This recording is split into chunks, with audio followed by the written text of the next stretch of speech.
नमस्ते दोस्तों। आज मैं नीरजा खन्ना। दादी तो रोज अपने बच्चों के लिए कोई ना कोई कहानी लेके सुना रही थी, लेकिन आज की कहानी कुछ अलग है।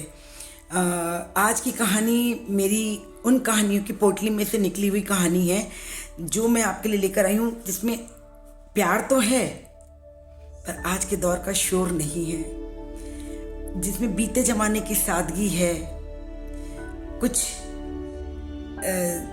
ठहरा हुआ सा पल है, एक दूसरे को जानने की, एक दूसरे को मानने की एक जो कसक होती है वो है। आज मैं उस अपनी पोटली में से वही कहानी लेकर आई हूँ जिसे मैं आपको सुनाती हूँ।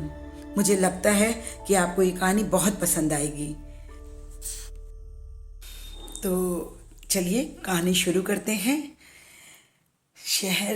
एक शहर था और उस शहर में बहुत सारे नए पुराने घर बने हुए थे, लेकिन एक पुराने से घर में कुछ कुछ उसकी दीवारें, उसके दरवाजे बिना कुछ कहे सुने हमें कुछ कुछ पुरानी बातें बता रहे थे, कुछ यादें ताजा कर रहे थे।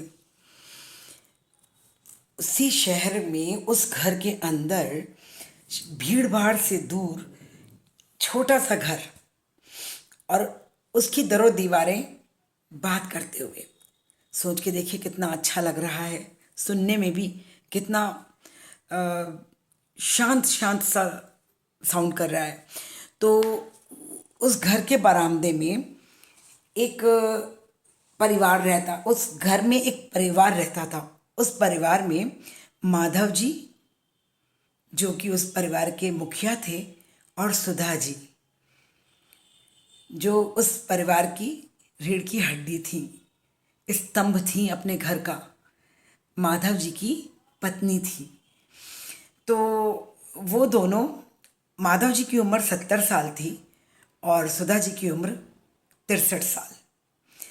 तो वो दोनों आपस में एक दूसरे की ओर सिर्फ चुपचाप बैठे एक दूसरे को देख रहे थे बिना कुछ बात किए हुए। पर फिर भी मौन मौन नहीं था।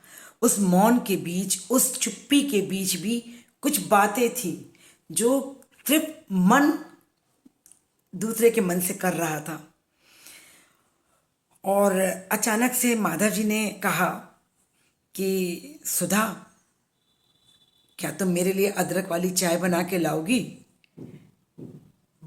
आज मन बार बार पुरानी तरफ लौट रहा है और तुम्हारे हाथ की चाय मुझे वैसे ही बहुत पसंद है। मैं चाहता हूँ कि तुम अदरक वाली वो चाय बना के ले आओ और हम दोनों यहाँ बैठकर एक साथ उस चाय की चुस्की लेंगे। सुधा जी मुस्कुराई।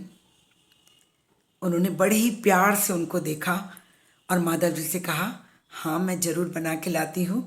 मुझे पता है कि तुम्हें सिर्फ चाय नहीं, चाय के संग बिस्कुट भी चाहिए।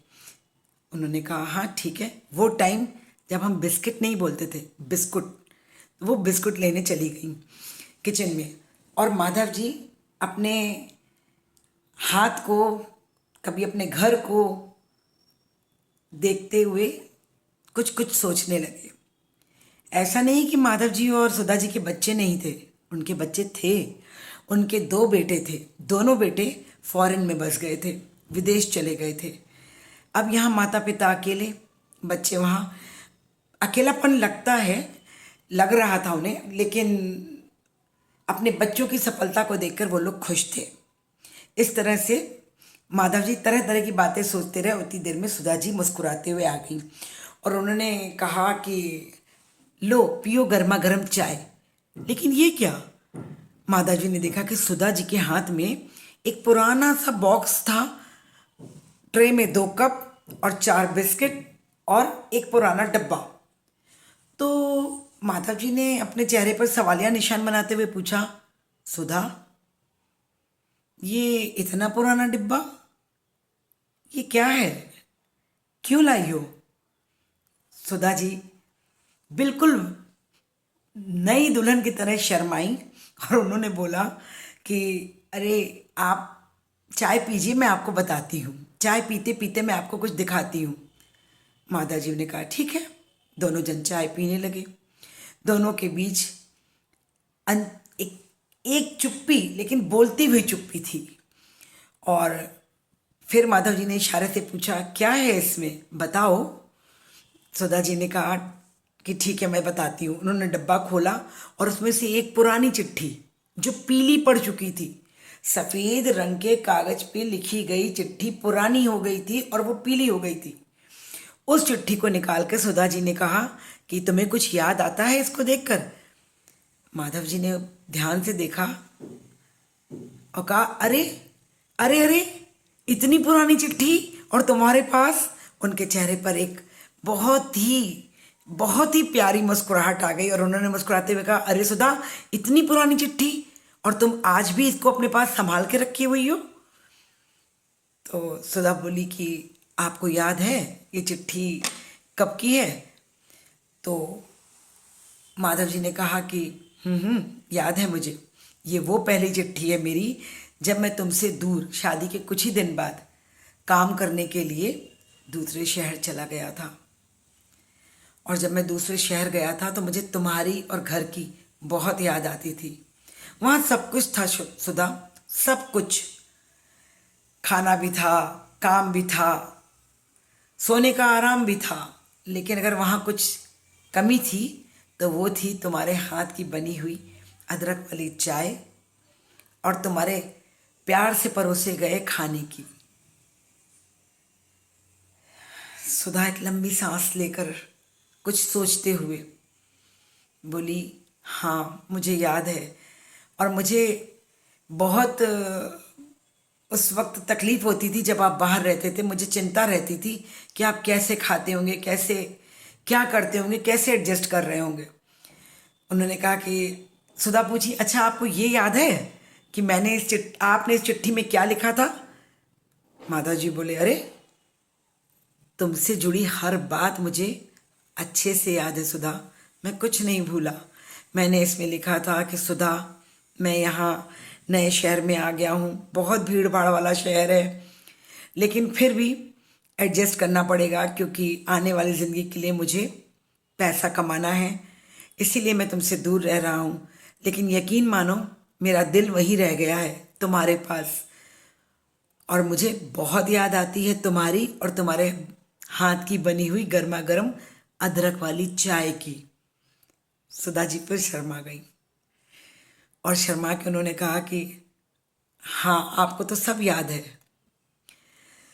और धीरे से उन्होंने, माधव जी ने सुधा जी का हाथ पर अपना हाथ रख दिया और कहा, सुधा बस अब जब बच्चे नहीं हैं यहाँ, बच्चे चले गए हैं, अपनी जिम्मेदारियाँ पूरी कर चुके हैं हम दोनों, तो अब सिर्फ हम और तुम दोनों इस घर में शांत वातावरण में खुशी खुशी रहेंगे। और यही चाहता हूँ कि न तुम कभी मेरा साथ छोड़ो, न मैं तुम्हारा। दोनों की आंखें अपने आप में नम हो गईं। क्योंकि देखिए, ऐसा होता है ना कि जब हम अपने बच्चों को बाहर भेज देते हैं और अकेले हो जाते हैं तो हमें बच्चों की यादें आती हैं, ऐसा नहीं है कि नहीं आती हैं, लेकिन उससे भी ज़्यादा डर हो जाता है मन में कि जैसे जैसे बच्चे बड़े हो रहे हैं, टाइम बीत रहा है, तो कहीं हम बिछड़ ना जाएं, हमारा बिछड़ने का टाइम ना आ जाए। जानते हुए भी कि किसी एक को चले जाना होगा, कोई एक रह जाएगा, कोई एक चला जाएगा, लेकिन फिर भी डर लगता है। और इन लोगों की शादी को भी 40 साल पूरे हो चुके थे। 40 साल बाद भी माधव जी बोले कि चेहरा बदल गया है ना सुधा, बाल भी पूरे सफ़ेद हो गए हैं और कुछ कुछ आदतें बदल गई हैं, शरीर कमज़ोर हो गया है, लेकिन फिर भी आज भी मैं जब तुम्हें देखता हूँ ना, तो मुझे वही तुम पहले दिन वाली सुधा दिखती हो। और सुधा जी भी वैसे ही शर्मा के बोली कि आप ठीक कह रहे हैं, बस अब ईश्वर से यही प्रार्थना है कि हम दोनों हमेशा ऐसे ही रहें, जैसे जैसे हम पुराने होते जा रहे थे वैसे वैसे हमारा प्यार बढ़ता जा रहा था। उसी तरीके से आज मैं ईश्वर से यही कहती हूँ कि बस हमारा प्यार हमेशा हमारी पहले चाय की तरह बना रहे, पहले खत की तरह बना रहे। और उन्होंने मुस्कुरा के माधव जी के कंधे पे अपना सर रख लिया और माधव जी धीरे धीरे आंख बंद करके कुछ सोचते हुए, मुस्कुराते हुए आराम से सोचने लगे। दोनों जन अपनी दुनिया में खो गए। इसको कहते हैं शांत प्यार। इसको कहते हैं कुछ ऐसी यादें जो हम कभी नहीं भूलते। आपके पास भी कोई ना कोई ऐसी याद जरूर होगी जो मेरी उम्र की औरतें हैं, जो नई हैं, या जो अभी नई शादी हुई है और उनके पति बाहर गए हैं, या जिनके बच्चे केवल बाहर गए हैं और एज इतनी ज़्यादा नहीं है। कोई बात तो ऐसी होगी जिसको याद करके अपने आप चेहरे पे मुस्कुराहट आ जाए और मुस्कुराते हुए वो बात याद करने का आनंद आ जाए। बस यही मेरी एक छोटी सी कहानी थी, जहाँ पर जिसका शीर्षक भी बहुत प्यारा है, एक प्याली चाय और पुराना खत। इतना, इस एक कप चाय में और पुराने खत में 40 साल का प्यार, 40 साल का साथ जुड़ा हुआ था।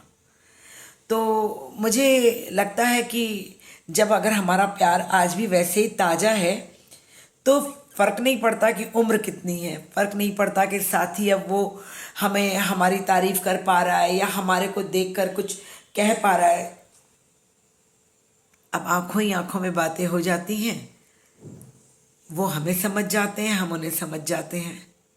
बस ऐसी ही ज़िंदगी हो जाती है, लेकिन फिर भी सुकून भरी होती है। तो बस अब क्या कहूँ, यही है दोस्तों। इतना ही कहूँगी कि प्यार सिर्फ बड़े बड़े वादों से नहीं किया जाता, बल्कि साथ बैठकर पी गई एक प्याली चाय से भी जताया जा सकता है। बस आपने कभी किसी के साथ बैठ के एक प्याली चाय पी है और कुछ याद किया है तो मुझे ज़रूर बताइए कमेंट में, मैं सुनना चाहूँगी। और मेरी कहानी अगर आपको पसंद आई हो तो प्लीज़ इसको लाइक कीजिएगा, सब्सक्राइब कीजिएगा। और आज मैंने एक छोटी कहानी लेकिन गहरी कहानी से शुरुआत की है। मैं फिर बहुत जल्दी बच्चों के साथ साथ ज़िंदगी की कुछ इसी तरह खट्टी मीठी छोटी छोटी समस्याओं के संग जुड़ी हुई कुछ प्यार भरी कहानियों को लेके आपके पास आऊँगी। पर लेकिन चाहती यही हूँ कि आप मेरे चैनल को बढ़ावा दें, मेरे चैनल को लाइक, सब्सक्राइब और कमेंट करें।